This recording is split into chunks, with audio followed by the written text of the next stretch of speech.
Halo semuanya. Dalam rangka untuk memenuhi nilai tugas keterampilan kami, saya di sini Trinitariana ingin menjelaskan kepada kita semua bagaimana cara membuat nasi goreng. Setelah itu, teman saya Catherine Leona akan menjelaskan nutrifikasi pangannya. Ayo, kita mulai. Sekarang saya akan perkenalkan dulu bahan-bahannya. Kecap ikan, kecap asin, saus tiram, kecap manis. Nah, dan ini opsional, kita akan pakai margarin. Dan juga kalau kalian mau ditambah ebi juga sebenarnya boleh, cuman di sini aku bikin yang versi lebih simple ya, pakai yang lebih mudah ditemukan bahan-bahannya. Lalu isiannya di sini juga opsional, terserah kalian. Di sini aku pakai ayam dan juga udang serta telur, dan pastinya kita perlu nasi yang cocok untuk nasi goreng ya, jangan nasi yang benyek, nanti kurang enak. Oke, yang pertama di sini kita perlu bawang putih sama bawang merah. Dan di sini kalian boleh blender, dihalusin, boleh diiris. Cuman kalau menurutku kalau misalnya kita halusin itu nanti rasa bawangnya dia lebih ngangkat lagi, lebih enak lagi ya. Ini aku mau parut aja.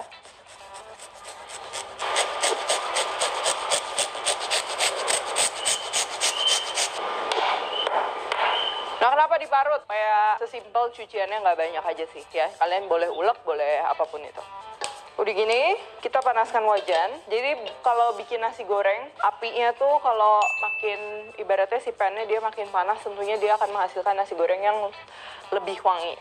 Makanya biasa kalau di restoran-restoran gitu pakai high pressure itu pastinya lebih wangi, masaknya lebih cepet ya. Nah, ini penting ya, kenapa aku masak dulu udang dan juga ayamnya, karena terkadang kalau misalnya kalian masaknya nanti digabung sama nasi goreng, udang dan juga ayam ini dia akan ngerilis atau mengeluarkan banyak air, itu bisa bikin nanti nasi gorengnya malah nggak wangi. Nah, kita udah tumis semuanya, udah wangi, begitu kita masukin ayam sama udang, jadi basah lagi. Suhu woknya juga dia ngedrop gitu kan, jadi wanginya kurang ya.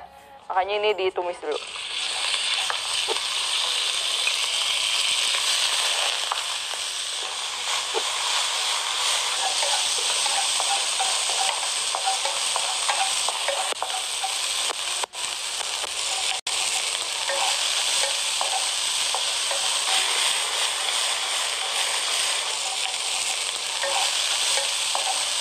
Nah, ini udah mateng, udah dikit ada browningnya, masih di pan yang sama.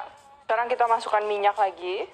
Kali ini minyaknya jangan terlalu sedikit. Cuman balik lagi ya, itu tergantung kebutuhan. Kalau kalian emang lagi ngurangin minyak ya nggak masalah, kurangin aja. Sini kita masukin telur.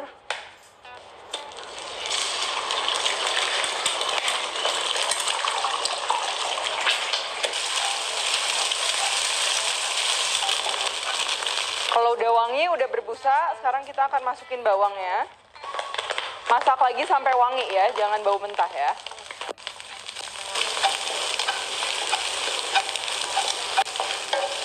Udah wangi, udah matang, pastinya udah nggak bau mentah. Sekarang kita akan masukin ini dulu, kecap ikan dulu ya. Kecap ikan kena panas, wanginya makin enak.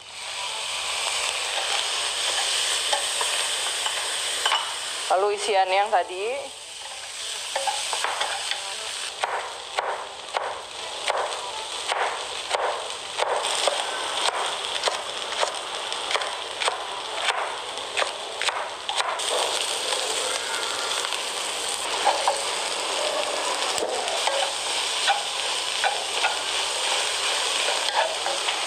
Ini wanginya dahsyat, enak banget. Terus kita masukin nasinya ya.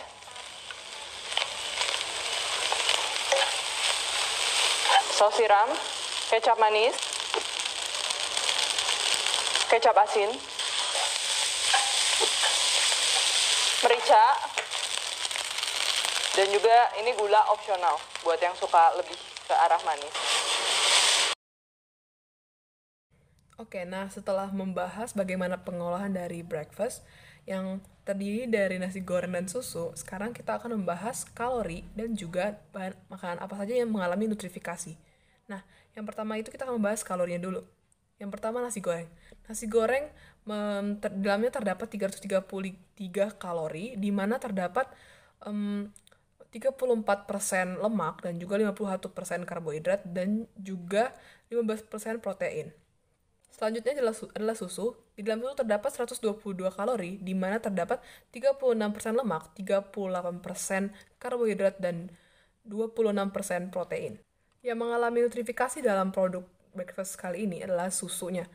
Ya, susu mengalami yang namanya fortifikasi, di mana fortifikasi itu artinya adalah penambahan satu atau lebih nutrisi atau zat gizi ke dalam produk pangan, sehingga produk tersebut menjadi sumber yang baik bagi zat gizi yang ditambahkan. Meskipun susu itu sudah bernutrisi, tetapi susu itu dirancang sedemikian rupa agar memenuhi syarat gizi dengan mengandung kalsium, mineral, dan vitamin. Dan juga ada faktor lainnya mengapa dilakukan fortifikasi, karena ketika dalam pengolahan susu itu dihadapkan dengan suhu yang panas, sehingga semua beberapa zat gizi yang ada dalam susu tersebut bisa saja menghilang. Oleh karena itu, perlu dilakukannya fortifikasi dalam susu. Nah, itu dia pembahasan tentang pembahasan kalori dan juga nutrifikasi dalam menu breakfast.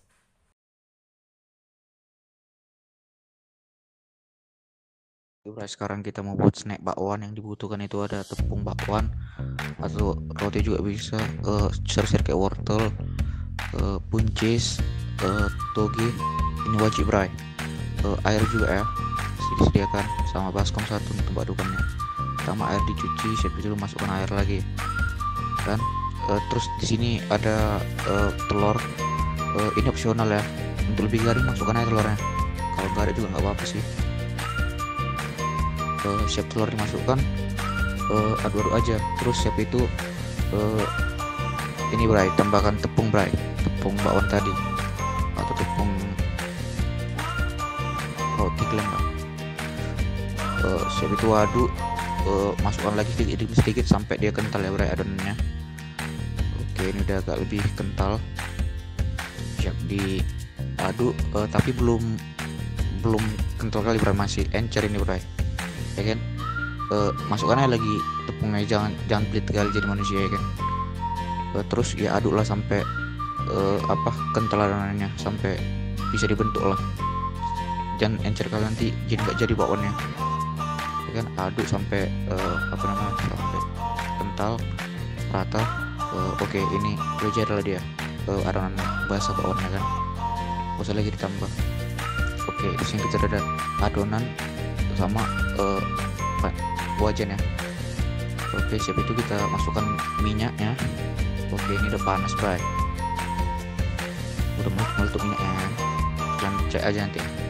Oke, yang tadi itu kita ambil 1 sendok demi 1 sendok, sendok itulah bentukannya. Kita isi sampai penuh lah wajannya itu. Di sini cuma bisa penuh 3. Oke, siap itu jangan lupa dibalik-balikkan bray sampai dia nanti kuning keemasan gini. Terus angkat ya kalau udah kuning keemasan, jangan sampai gosong. Oke, kita angkat, tiriskan. Oke, ini udah siap bray, inilah bakwan yang kita buat tadi. Oke bray, Pertama masukkan minyak, kemudian 2 siung bawang putih cincang dan 3 siung bawang merah cincang, kemudian ditumis hingga wangi.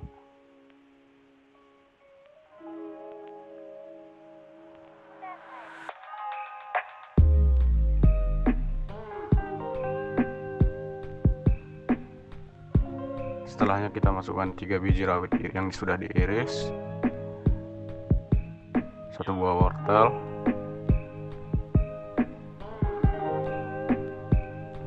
dan kemudian dicampur.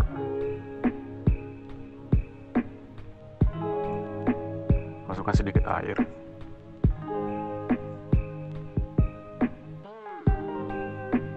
Berikan bumbu, garam, kaldu bubuk, lada bubuk, secukupnya.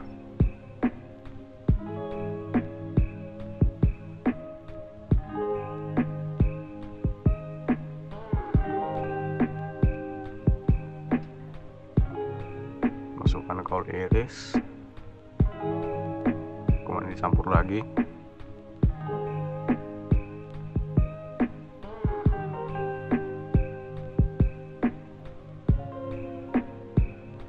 Dan masukkan toge yang kemudian dimasak hingga layu.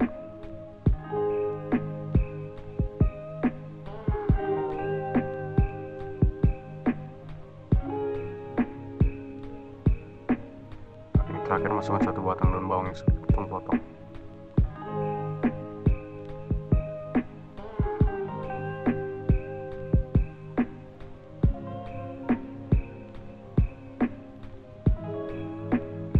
diangkat.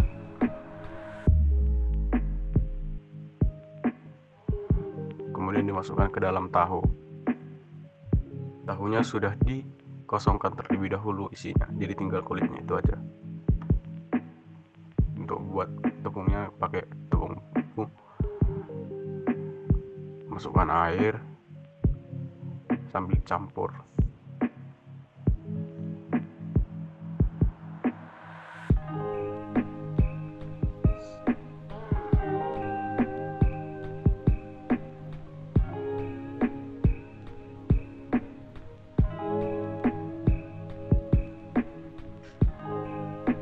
Celupkan tahu gorengnya, lalu dimasak hingga kecoklatan.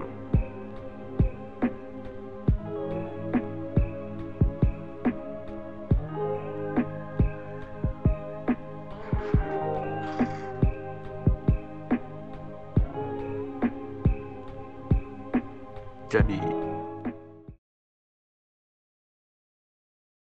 Iya, mohon izin rekan-rekan, langsung aja cara membuat burger paling enak sedunia. Nah, yang pertama bahan-bahannya ada daging cincang, beet yang udah dipotong, avocado, ada acar, ada tepung roti, ada selada, ada tomat, bawang, ada parsley, ada daging lagi, ada keju, ada roti burger, ada telur, ada garam, ada bawang putih bubuk, ada bumbu-bumbu yang lain, ada jinten, ada bawang bubuk juga, ada mentega. Habis itu ada saus tomat, mustard, sama burger sauce, dan terakhir ada lada. Nah ya, itu aja semua bumbu yang kita butuhkan. Nah iya, langsung aja yang pertama kita goreng. Kita ini dulu buat dagingnya. Dagingnya dimasukin ke mangkok, habis itu dimasukin bumbu-bumbu semuanya. Nah ya, itu ada tadi garam, ada tepung roti, ada mustard, ada saus juga. Nah habis itu digabung, dicampur semuanya. Nah habis itu yang kedua kita bagi dua itu roti burgernya. Nah habis itu kita panasin ovennya, habis itu dimasak itunya, digoreng roti burgernya maksudnya. Nah habis itu kita goreng juga daging yang tadi, beefnya ya. Habis itu dimasukin keju, baru ditambahin garam. Nah habis itu ini menggoreng daging yang tadi, yang satu lagi. Terus ini bawang yang udah disiapin digoreng. Nah habis itu ini telurnya digoreng, dicetakan bulat untuk burger ini ya, kayak gitu. Terus dimasukin garam biar ada rasanya. Nah habis itu ini dibuat burgernya. Yang pertama taruh dulu rotinya, ini avocado nih dialasnya opsional. Habis itu ditaruh dulu daging yang pertama, baru yang kedua, baru ditaruh telur, baru yang satunya lagi tadi ditaruhin sayuran-sayuran, baru digabung. Jadilah burger paling enak sedunia.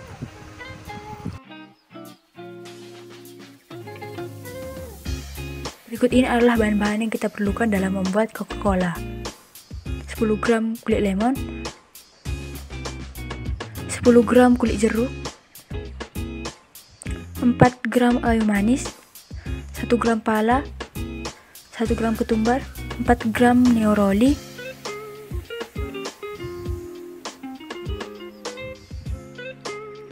setelah itu di blender semua bumbu-bumbu yang ada supaya merata dan halus.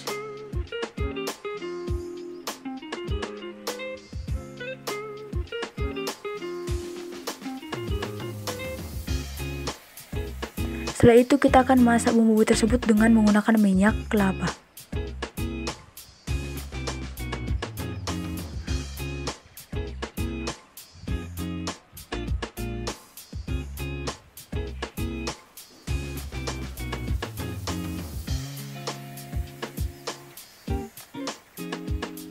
Setelah itu minyak yang udah kita saring akan kita campur dengan air dengan takaran 1 sendok minyak dan setengah cup air. Nah, karena air dan minyak nggak bisa larut dengan mudah, jadi kita akan membutuhkan alkohol. Tapi jumlah alkoholnya sangat kecil.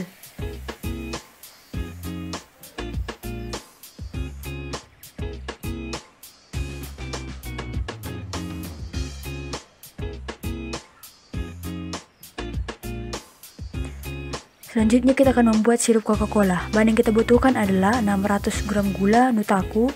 Gulanya itu opsional.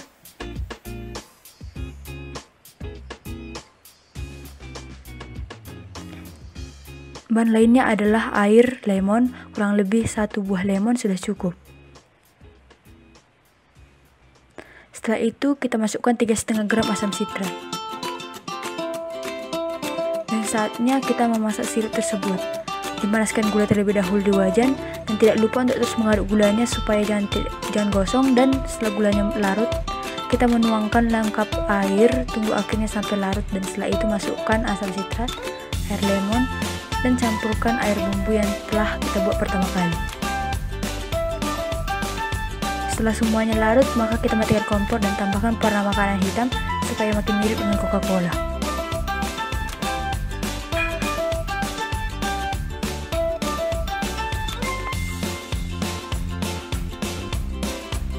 Dan kita bisa melihat hasilnya di sini.